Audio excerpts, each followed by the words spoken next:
Hello guys, welcome to R S academy. सो आज हमारा लेक्चर नंबर 13 है। इसमें हम लोग देखने वाले हैं ब्रेक एंड कंटिन्यूस स्टेटमेंट्स।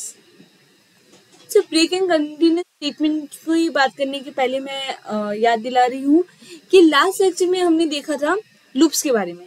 तो लूप्स के बारे में हमें ये पता चला था कि कैसे आइटरेशंस परफॉर्म होते हैं, कैसे लूप्स हम लोग यूज करते हैं, किस लिए लूप्स को यूज किया जाता है, क्या क्या उनके बेनिफिट्स हैं, उनके सिंटैक्स एंड ऑल क्लियरली हमने देखे थे। अब अगर हमें लूप्स में हमारे आइटरेशंस में कुछ भी मॉडिफिकेशन करना है, सो उन सब चीज़ों के लिए हम ब्रेक स्टेटमेंट और कंटिन्यूस स्टेटमेंट यूज करते हैं। कैसे?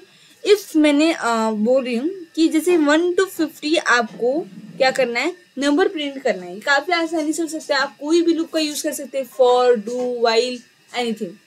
तो अगर आपको ये प्रिंट करना है तो आपने प्रिंट किया। अब मुझे क्या चाहिए कि 1 to 42 ही बस चाहिए, 1 to 42 चाहिए। तो इसमें मैं क्या कर सकती हूँ, तो अब 1 to 50 मेरा प्रिंट हुआ है, अब मुझे करना है कि 1 to 42 ही मुझे अब चाहिए प्रिंट करना है, और आगे के जो भी है रेस्ट ऑफ कोड वो मुझे नहीं प्रिंट कराने हैं। आगे का जो भी आइटरेशन से मुझे स्टॉप करना है या फिर एग्जिट कर जाना है, यहीं तक रहना है। तो उसमें मैं ब्रेक स्टेटमेंट यूज करती हूँ। और जब वही बात रहे कंटिन्यूस स्टेटमेंट की, तो यहाँ पर देखिए बाय डेफिनेशन लिखा हुआ है कि it skip the rest of loop statement and cause the next iteration to occur. मतलब ये कंटिन्यूस स्टेटमेंट क्या करता है कि अगर मैं कंटिन्यूस स्टेटमेंट की बात कर रही हूँ ना, तो ये ना एग्जिट नहीं करता। ये क्या करता है कि अगर एक पर्टिकुलर आपने बोला है ये फेस मुझे नहीं चाहिए, इतना मुझे नहीं चाहिए, लाइक सेम एग्जांपल ले रही 1 to 50, इसमें से आपको 42 नहीं चाहिए, और यहाँ पर 1 to 41 is okay for you, and यहाँ से 43 से आपका 50 भी चाहिए आपको, ठीक है, बट आपका क्या चाहिए, 42 आपको नहीं चाहिए। सो आप क्या कर सकते हो, आराम से आप with the help of continuous statement ये परफॉर्म कर सकते हैं। अब डायरेक्टली लूप से एग्जिट कर जाता है, वहां पर फिर वो नहीं रहेगा, उसके बाद वो कंटिन्यू नहीं करता। और कंटिन्यू स्टेटमेंट एक पर्टिकुलर ब्लॉक ऑफ कोड जो आपको नहीं चाहिए, वो उसे क्या करेगा, स्किप कर देगा, और फर्दर आपका जो आइटरेशन से उसको क्या होगा, वो परफॉर्म करेगा। अब ये इतना थियोरेटिकली नहीं समझने वाला है, तो हम चलते हैं प्रैक्टिकली, देखते हैं कि एग्जैक्टली क्या हो रहा है इसमें, कैसे हो रहा है। तो चलिए हमारे कंप्यूटर स्क्रीन पे चलते हैं हम। नाउ अब हम क्या देखने वाले, हम लोग देखने जा रहे हैं ब्रेक स्टेटमेंट के बारे में, ठीक है। ब्रेक स्टेटमेंट, अब यहाँ पर क्या किया मैंने कि मैंने फॉर लूप लगाया, उसका रेंज दे दिया मैंने 1 to 11, ओके। अब मैंने दिया है यहाँ पर कंडीशन कि अगर मेरा जो, अब मैंने क्या किया यहाँ पर, for I in range 1 to 11, जो मेरा आई है उसका रेंज क्या है, 1 से लेके 11 तक, ये एक 1 by 1 11 तक क्या होने वाला है, प्रिंट। बट मैंने यहाँ पर एक कंडीशन दी, क्या दी कि if I is equals to 5, अगर मेरा आई 5 के इक्वल्स हो गया तो क्या होगा, उसे ब्रेक करना पड़ेगा। तो उसे ब्रेक कर दो, प्रिंट 5 into ये क्या है, आई है, आई इज व्हाट, जो हमने रेंज दिया है 1 by 1, ये क्या होना है, इसको ही प्रिंट करना है। यहाँ पर हम क्या करने वाले हैं, यहाँ पर हम 5 का टेबल प्रिंट करने वाले हैं, उसका रेंज यहाँ पर देखिए आई है, तो आई का रेंज मैंने क्या दिया, 1 to 11। अब इक्वल्स टू 5 into आई, 5 से 1 by 1 क्या होगा, ये लूप में इंटू होता जाएगा, और यहाँ पर क्या होगा, 5 का टेबल प्रिंट होगा। अब इसमें ब्रेक स्टेटमेंट क्या काम कर रहा है, कैसे काम कर रहा है, वो किस पे डिपेंड है, वो अभी दिखाती हूँ मैं आपको। परफॉर्म करते हैं, पहले इसको रन कर लेते हैं एक बार, ठीक है। क्या रन हुआ। अब आप बोलोगे इसका रेंज जो था, जो मेरे आई का रेंज है वो 1 to 11 है, सो इसने 1 to 4 प्रिंट किया।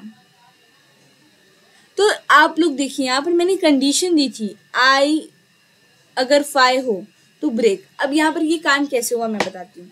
जैसे यहाँ पर क्या हुआ था कि 5 into आई कर रहे थे हम लोग, ठीक है, 1 by 1। तो जब ये इसने रेंज देखा, अब क्या है, रेंज कहाँ से शुरू हो रही है, एक minute, I have to select, या श्योर। अब जैसे यहाँ पर है मेरा, मुझे क्या प्रिंट करना है, 5 into आई, तो 1 by 1 क्या होगा, वो प्रिंट होगा। तो जैसे यहाँ पर स्टार्ट हुआ है, यहाँ पर क्या स्टार्ट हुआ है, 5 into आई, पहले आई क्या होगा 1, क्योंकि हमारा लूप कहाँ से आइटरेशन कहाँ से स्टार्ट हो रहा है 1 से। अब इसका आंसर क्या आ जाएगा 5। अब जब मैं सेकंड की बात करूंगी तो ये क्या होगा आपका 5 इंटू, अब 1 हो गया, सेकंड क्या है 1 to 11 का रेंज है, तो अब ये फिर जाएगा यहाँ पे सेकंड को देखिएगा 2। अब देखिए यहाँ पर मैंने कंडीशन रखी कि if i is equals to 5 then break, तो क्या 2 5 है नहीं, अब i इक्वल्स टू 2 पे ब्रेक तो बोला नहीं है, तो ये क्या होगा, ये भी प्रिंट होगा, तो जब 5 इंटू 2 रहेगा तो ये भी क्या हो जाएगा प्रिंट हो जाएगा, और यहाँ पर क्या आएगा 10 आएगा। ठीक है, फिर ये थर्ड, अब ये क्या हो गया 1 हो गया 2 हो गया, ये 1 to 11 है, अब ये फिर 3 लेगा यहाँ से 3, अब i इक्वल्स टू 5, क्या कंडीशन मैच हुई नहीं, क्योंकि इसने बोला है अगर i इक्वल्स टू 5 है तो हमें ब्रेक करना है, बट यहाँ पर क्या है थर्ड तो हमारा है 5 इंटू 3, तो ब्रेक करने का कोई चांस ही नहीं है। ठीक है, तो यहाँ पर भी क्या हुआ, ये इस तरह से प्रिंट हो गया। अब नेक्स्ट फिर से हमारा आइटरेशन जाएगा, अब वो चेक करेगा कि रेंज है हमारा 1 to 11 तक, और यहाँ से वो लेगा, यहाँ पे वो क्या लेगा 4 लेगा, वो चेक करेगा कि यहाँ पर क्या है i इक्वल्स टू 5 है तो ब्रेक करना है, बट ये तो 4 है तो ये ब्रेक नहीं होगा। अब जब ये 4 के बाद जाएगा तो यहाँ से ये 5 लेगा, बट जब ये यहाँ पे आएगा तो यहाँ पर इसे कंडीशन मिलेगी कि अगर i इक्वल्स टू 5 रहा तो उसे ब्रेक करना है। सो यहाँ पर अब क्या हो गया 4 के बाद 5, उसने देखा कि हाँ i 5 हो चुका है ब्रेक, मतलब अब इसके बाद क्या हुआ कि ये जो भी हमारा लूप चल रहा था ना, सीधा ब्रेक लिखने की वजह से वहां से क्या हो गया एग्जिट हो गया। अब उसके आगे कुछ भी प्रिंट हुआ नहीं, ये 1 to 4 क्या हुआ हमारा लूप चला, और उसके बाद वो एग्जैक्टली क्या होगा रुक गया, एग्जिट हो जाता है। ब्रेक में यही है कि आप जो कंडीशन देंगे उसके बाद, जैसे आपने यहाँ पर 5 दिया, अगर मैं यहाँ पर 8 दे दूँ तो ये क्या होगा सेम काम होगा, जैसे मैंने आपको भी समझाया कि ये क्या होगा कि 7 तक होगा, फिर जब उसे कंडीशन मिल जाएगी कि हाँ ये 8 पे ब्रेक करना है, तो वहां से वो क्या हो जाएगा एग्जिट कर जाएगा, उस लूप से बाहर हो जाएगा। ठीक है, बस ये काम है ब्रेक स्टेटमेंट का। यहाँ पर भी देखिए 7 तक वो अच्छे से प्रिंट हुआ, बट मैंने कंडीशन दी है अगर i इक्वल्स टू 8 हो जा रहा है तो वहां से ब्रेक होना है, तो इस हिसाब से क्या हो रहा है ब्रेक स्टेटमेंट का काम हो रहा है। आई थिंक आपको ब्रेक स्टेटमेंट एकदम अच्छे से समझ गया होगा। इफ कोई भी डाउट होगा तो आप कमेंट सेक्शन में मुझसे पूछ सकते हैं। अब ये ब्रेक स्टेटमेंट था, अब हम लोग बात करेंगे किसकी, कंटिन्यू स्टेटमेंट की।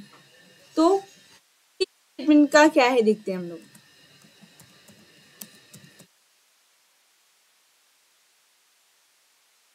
सॉरी या नाउ नेक्स्ट, अब मैं यहाँ फॉर लूप यूज करने वाली हूँ।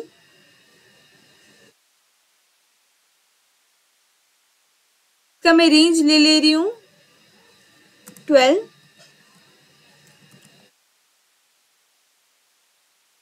अब यहाँ पे क्या किया मैंने फॉर लूप यूज किया है, उसका रेंज मैंने ले लिया है, आप लोग देख सकते हैं। अब हम लोग क्या अभी तक हमने क्या देखा था कि कैसे फॉर लूप काम कर रहा है, सॉरी ब्रेक कैसे काम किया। अब हम क्या देखने वाले हैं कि कैसे हमारा टैब, कैसे हमारा ये कंटिन्यू स्टेटमेंट काम करता है। अब जब मैंने यहाँ पर कंटिन्यू लिखा, इसकी कोई भी नीड नहीं है, बिकॉज मैंने आपको बताया है ऑलरेडी कि ये क्या करता है आइटरेशन को स्किप करता है। वो कैसे करेगा वो हम अभी देखेंगे। Back space continue enter. अब मुझे प्रिंट क्या करना है, यहाँ पर भी मैं क्या कह रही थी कि यहाँ पर भी हमें 5 का टेबल ही प्रिंट करना है। प्रिंट 5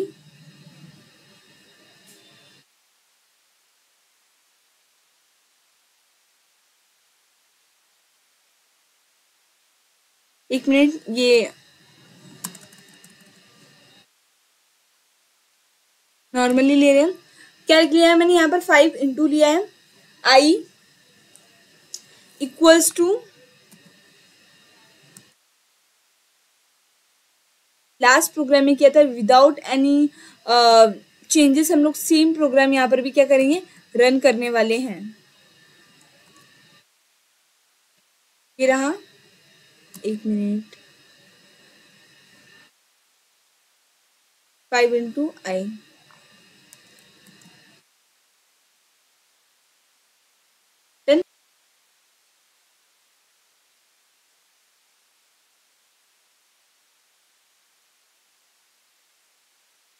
स्टेटमेंट की बात करते हैं, हमने सेम प्रोग्राम लिखा एज जैसे हमने ब्रेक स्टेटमेंट में यूज किया था। यहाँ पर भी हमने रेंज क्या दिया है, वहाँ पे हमने 1 to 11 लिया था, यहाँ पर मैंने 12 रेंज लिया है। इफ आई इक्वल्स टू, मैंने यहाँ पर कंडीशन क्या की, यहाँ पर कंडीशन चेंज की है। अगर मेरा आई इक्वल्स टू 10 हुआ तो यहाँ से क्या होगा, ये कंटिन्यू होगा, हमारा लूप कंटिन्यू करेगा 10 के बाद। वो कैसे हुआ मैं बताती हूँ। देखिए यहाँ पर क्या हुआ, 5 मैंने यहाँ पर 12 दिया है, अगर मैं इसे 1 से स्टार्ट करूंगी तो ये 0 नहीं ऐड करेगा। सी दिस, यहाँ पर क्या, क्योंकि मैंने डायरेक्ट लिखा था 12 तो इसलिए वो 0 से स्टार्ट हो रहा था, क्योंकि कुछ नहीं लिखा है तो 0 इंक्लूड होता है। अब यहाँ पर देखिए जैसे 1 to 12 मेरा रेंज है। अब same as it is break statement की तरह ही कंटिन्यू स्टेटमेंट में भी क्या हो रहा है कि वो 1 by 1 चेक कर रहा है कंडीशन, और अगर कंडीशन सेटिस्फाई नहीं हो रही तो वो क्या हो रहा है, अपना लूप प्रिंट किया जा रहा है 1 by 1 आइटरेट हो रहा है। तो उस तरह से यहाँ पर देखिए कि पहले आई क्या था 1, तो उसने प्रिंट किया 5 into 1 equals to 5, ऐसे 1 by 1 वो 9 तक गया। बट जब उसने देखा कि जब हमने 10 लिया तो यहाँ पर कंडीशन क्या हुई, सेटिस्फाई हुई कि आई इक्वल्स टू 10। अब जब वो 10 हो गया तो इसने क्या बोला था कि कंटिन्यू करना है।